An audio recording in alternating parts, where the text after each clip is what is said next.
আসসালামু আলাইকুম, সবাই কেমন আছেন? আশা করি সবাই ভালো আছেন। তো আজকে একটা গল্প শোনাবো। গল্পটা হচ্ছে এমন: আমি যদি কোনো দিন কোনো সময় মারা যাই, আপনি যদি আমার মারা যাওয়ার খবর শুনেন, তাহলে কি আমাকে দেখতে আসবেন?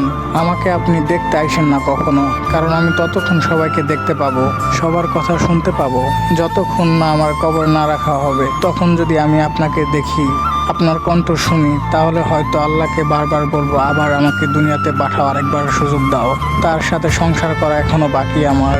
আমাকে শেষ দেখা দেখতে আইসেন না কখনো। আমাদের ভিতরে যে সম্পর্ক আছিল তা কোনোদিন বলতে পারবো না, কিন্তু আপনাদের সবার থেকে দূরে চলে যেতে পারবো।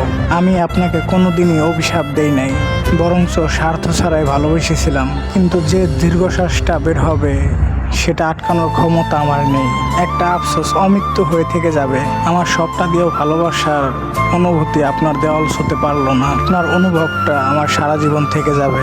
মোনাজাতে বলা গোপন ইবাদতের মতন থেকে যাবেন আমার হৃদয়ের গহীনে। তো ভিডিওটি কেমন লাগলো অবশ্যই জানাবেন। স্টোরিটা ছিল এক বড় ভাইয়ের। তো ভালো থাকবেন সবাই, সুস্থ থাকবেন। আসসালামু আলাইকুম।